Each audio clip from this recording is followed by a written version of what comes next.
Gosto muito do que estás a ouvir. A propósito, desculpa lá estar a interromper, mas já és cliente Iberdrola? Como não? Então tens de ouvir antes isto. Quem fica no Iberdrola ganha mais. Descontos, vantagens, ofertas e só por aderir ganha 100 euros. Se a poupança e a energia verde também são música para os teus ouvidos, liga 800 500 500. Iberdrola.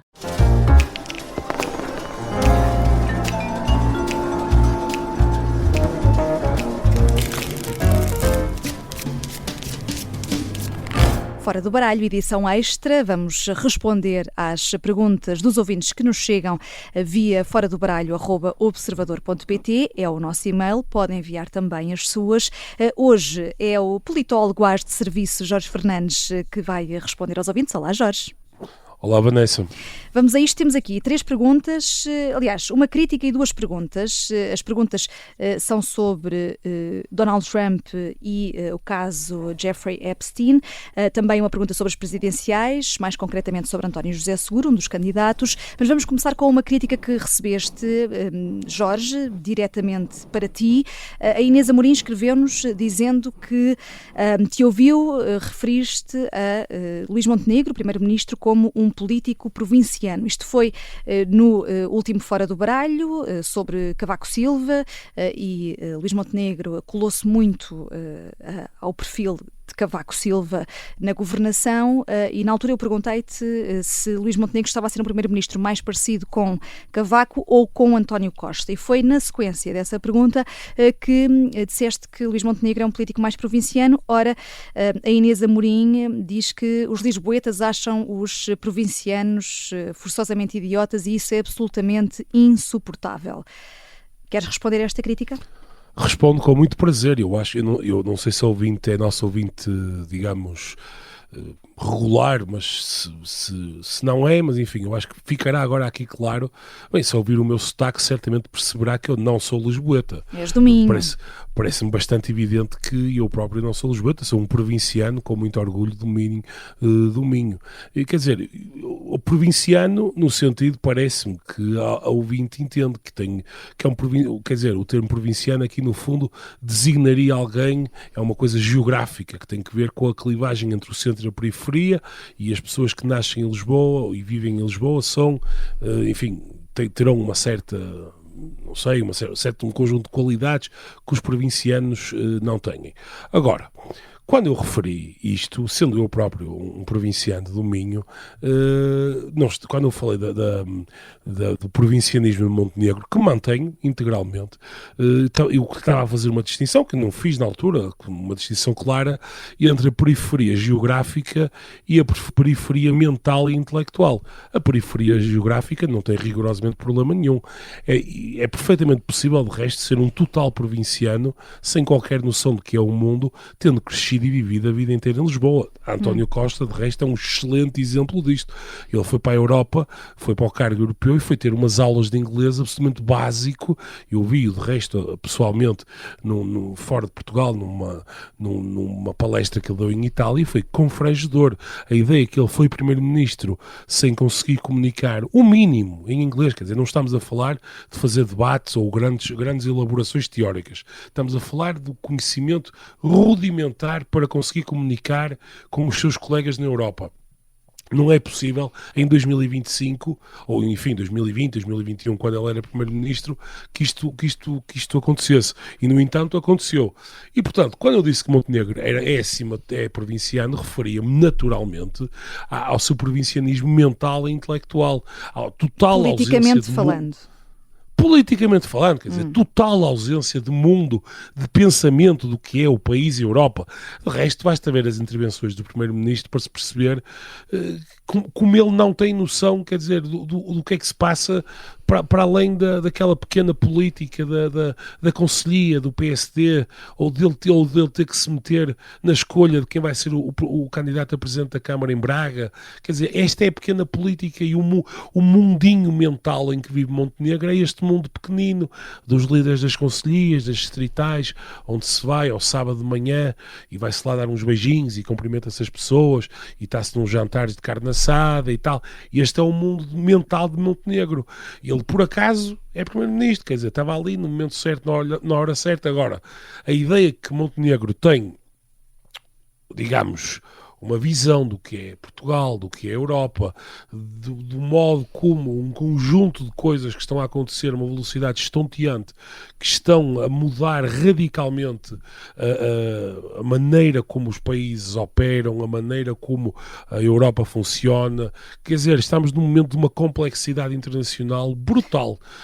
E, portanto, quando eu disse que Montenegro é um provinciano, é que ele não está remotamente preparado para lidar com isto. Quer dizer, do ponto de vista da preparação intelectual que ele tem, ou da ausência dela. Mas António Costa era exatamente igual. Portanto, sob esse ponto de vista, esta periferia, digamos assim, é uma periferia mental e não é uma periferia geográfica. Sim, esta ouvinte até perguntava, não haverá provincianos válidos?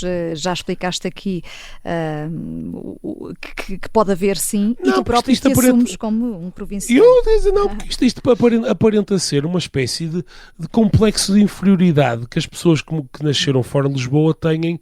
Quer dizer, eu vivi em Lisboa muitos anos, 16 ou 17 anos, e posso garantir a esta ouvinte que pessoas provincianas em Lisboa é o que não falta. Mas quer dizer, isto não tem esta utilização deste termo foi uma, digamos, foi uma simpatia minha, porque quer dizer, não posso chamar ao Primeiro-Ministro de Portugal, apesar de tudo, termos menos dignos em público. Portanto, claramente Montenegro, basta ouvir, quer dizer, alguma vez alguém ouviu Montenegro fazer um discurso minimamente denso sobre o futuro da Europa, o futuro de Portugal na Europa, de onde é que Portugal vai estar daqui a 10 ou 15 anos, como é que Portugal vai enfrentar um conjunto de desafios, nomeadamente a integração dos imigrantes, a inteligência artificial, a mudança estrutural que está a haver na economia política em termos de redistribuição. Quer dizer, ninguém sabe o que é que Montenegro pensa sobre nada disto, simplesmente porque ele não tem pensamento sobre isto. Agradecemos a esta ouvinte, Inês Amorim, que nos escreveu para fora do baralho @observador.pt. Pode enviar também as suas críticas, já sabe, estamos sempre à espera delas. Agora, a pergunta sobre as presidenciais do Luís Antunes. Jorge, consegues perceber a estratégia de António José Seguro? Entre os candidatos presidenciais é o que menos se tem posicionado, por exemplo, sobre a lei laboral, que tem estado na ordem da mesa, as alterações que o Governo quer fazer. Seguro diz que é um assunto dos partidos, não de Belém, e reduziu o comentário apenas a apelos ao Governo para evitar a greve geral convocada pela UGT e pela CGTP para o próximo mês de dezembro. Bem, para que não restem aqui dúvidas, eu tenho muita simpatia por António José Seguro e até já estou a pensar com alguma seriedade em votar em António José Seguro. Agora, dito isto, acho que os conselheiros políticos de António José Seguro estão a fazer um péssimo trabalho e, quer dizer, o que ele está a fazer está tudo errado, digamos assim. Ele, no fundo, está a ter esta postura de não comprometimento, ele está a tentar, alguém lhe deu a entender, bem, que ele precisa de criar uma coligação eleitoral grande, com diversos eleitorados, com gente de vários quadrantes e apelar a gente de centro-esquerda, gente um bocadinho mais à esquerda, gente de centro-direita, e que, no fundo, esta grande coligação, esta grande tenda comum, seria a sua garantia para conseguir passar à segunda volta. Enfim, depois da segunda volta será uma história completamente diferente, até porque nós nem imaginamos quem será, digamos assim, o candidato que estará na segunda volta, eventualmente a disputar o campeonato mais à direita, digamos assim. Porque se for Ventura, à partida, quem ganhar a primeira volta contra Ventura, ganhará, porque Ventura, quer dizer, penso que é impossível alguma vez Ventura sonhar ter 50% dos votos numa segunda volta. Dito isto, eu penso que António José Seguro, o que deveria estar a fazer agora é o clássico exemplo, aliás, Soares fez isso em 1986. Soares percebeu em 86 que o seu adversário não era Freitas do Amaral. Soares percebeu que, na primeira volta, o seu adversário fundamental era Salgado Zenha. Portanto, é o candidato com quem ele partilha um eleitorado mais próximo. António José Seguro até tem sorte porque à sua esquerda estão, digamos, microcandidatos, isto é, candidatos que à partida sabem perfeitamente que não estão a disputar não serão grandes concorrentes. Não serão grandes candidatos no sentido eleitoral do termo, quer dizer, poderão ter... Sim, estás a referir a Catarina Martins, Jorge Pinto e António Filipe. E António Filipe, exatamente. E, portanto, o que Seguro teria que fazer neste momento não é ter uma coligação enorme de gente muito diversa. Era ter uma coligação de 15% a 20% do eleitorado altamente mobilizada e, quer dizer, perceber que ele, no fundo, tinha que conseguir mobilizar a base eleitoral do Partido Socialista. Pronto. Quer dizer, de uma forma muito minimalista até, quer dizer, se ele conseguisse, o Partido Socialista nas últimas eleições teve uma catástrofe, foi uma catástrofe aquilo, mas se António José Seguro conseguir ter o mesmo resultado que o Partido Socialista teve nas últimas eleições, ele passa à segunda volta garantidamente. Agora, a ideia de que ele, a primeira volta, a lógica da primeira volta não é uma lógica de ter uma coligação grande, de ter uma coligação com gente de muitos quadrantes. A lógica da primeira volta é, eu vou garantir que vou mobilizar o meu eleitorado natural, garantir que esse eleitorado vai às urnas e que esse eleitorado é suficientemente grande para, no fundo, conseguir chegar à segunda volta. E é por isso, quer dizer, que, se pensarmos um bocadinho, por exemplo, a Ana Ventura tem uma hipótese muito real de chegar à segunda volta. Porque há um eleitorado do Chega que, não sendo 30% ou 40%, pode colocar a Ventura na segunda volta porque serão 20%, 15% de pessoas muito fiéis e que podem ser suficientes. Agora, esta tentativa de ser uma espécie, digamos assim, de Miss Mundo, em que chega a toda a gente, é completamente incorreta nesta fase. Isto seria aquilo que devia fazer na segunda volta. Eu não consigo entender, muito honestamente, como é que os conselheiros de António José Seguro não nos estão a dizer isto, porque isto é o beabá da política. Veja-se, por exemplo, o que acontece nas eleições primárias nos Estados Unidos, que são sempre o exemplo canónico que se dá. Nas eleições primárias, os candidatos são mais extremos, se quisermos, isto é, falam um bocadinho mais para aquele núcleo de eleitores mais duro e que está mais disponível para votar num candidato mais alinhado com aquelas posições do partido, e depois na eleição geral, então aí viram-se para o centro e alargam a base eleitoral porque sabem que têm que entrar, digamos assim, no terreno político dos outros candidatos para conseguirem ganhar. Portanto, é um mistério para mim como é que António José Seguro está a ser tão mal aconselhado. A ver, vamos como é que corre o resto da campanha. Fizeste aqui uma ponte ótima para o próximo tema, que é precisamente os Estados Unidos, mais concretamente Donald Trump. Os democratas do Congresso norte-americano divulgaram e-mails a comprometer o presidente norte-americano, no caso de Jeffrey Epstein. A Maria Esteves pergunta, num dos correios eletrónicos trocados com a cúmplice Ghislaine Maxwell, o empresário refere que Trump se encontrou na casa de Epstein com uma das vítimas de tráfico sexual. Estas revelações podem ter consequências para a continuidade de Donald Trump na Casa Branca? Infelizmente, eu acho que não. Num momento normal, com um presidente normal, Donald Trump nem sequer seria presidente dos Estados Unidos. Quer dizer, não vale a pena irmos mais longe. Nas eleições de 2016, quando aparece um mês das eleições, quando aparece uma cassete, na altura o Access Hollywood Tape, em que ele está a gabar-se fundamentalmente, quer dizer, de agredir sexualmente mulheres, é isto que estamos a falar, naquela conversa célebre com o Billy Bush, que foi reconhecida reconhecida no sentido autenticada, portanto, numa situação normal, aquilo era o fim da campanha eleitoral de qualquer candidato. E, portanto, os eleitores de Donald Trump, já é um clássico, aliás, isso tem sido muito debatido, no fundo, quão disponíveis estão as pessoas para, no fundo, esquecer estes pecadilhos, e eu, claro que digo aqui pecadilhos muito entre aspas, porque isto são bem mais do que pecadilhos, estamos a falar de agressão sexual pura e dura, no caso do relato que ele próprio fazia pelas suas palavras em 2016, e claro que as relações com Epstein, enfim, toda a gente sabe mais ou menos o que é que aconteceu naquela ilha. Estamos a falar de tráfico sexual, escravidão sexual, violações, portanto, nada disto é surpreendente em relação a Donald Trump. Agora, aquilo que sabemos é que o seu eleitorado, sob este ponto de vista, estas situações já são altamente descontadas, quer dizer, vivemos tempos em que politicamente passou a valer tudo. Eu acho que não passou a valer tudo, apesar de tudo. Eu acho que em algumas figuras passou a valer tudo. Infelizmente as coisas são o que são.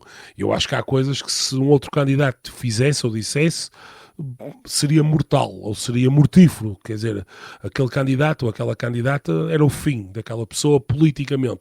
Donald Trump já disse e fez coisas que todos nós há 15 anos atrás ou há 20 anos atrás diríamos, bem, isto em si é suficiente para acabar com a carreira de qualquer pessoa.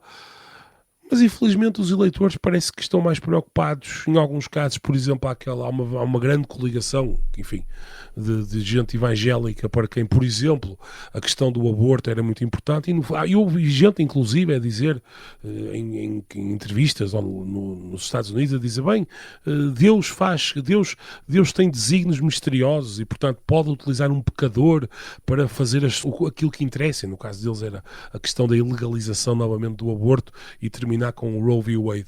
E, portanto, eu sinceramente acho, quer dizer, não vejo nenhum cenário, a não ser que estivéssemos a falar, por exemplo, aparecesse uma cassete, uma gravação em que Trump fosse visto a violar uma menor, quer dizer, eu não faço ideia, sinceramente, porque já foram ultrapassados todos os limites da decência e da boa educação e de tudo há muitos anos atrás, e portanto eu sinceramente acho que o eleitorado americano está completamente imunizado contra Donald Trump e portanto infelizmente é neste patamar que estamos e eu espero estar enganado, atenção.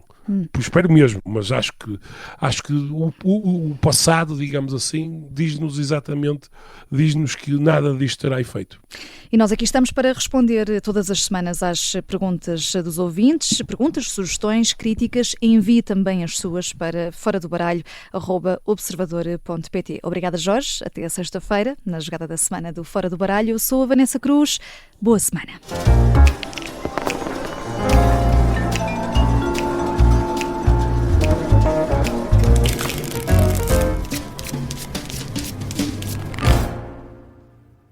Gosto muito do que estás a ouvir. A propósito, desculpa lá estar a interromper, mas já és cliente Iberdrola? Como não? Então tens de ouvir antes isto. Quem fica na Iberdrola ganha mais. Descontos, vantagens, ofertas e só por aderir ganha 100 euros. Se a poupança e a energia verde também são música para os teus ouvidos, liga 800 500 500. Iberdrola.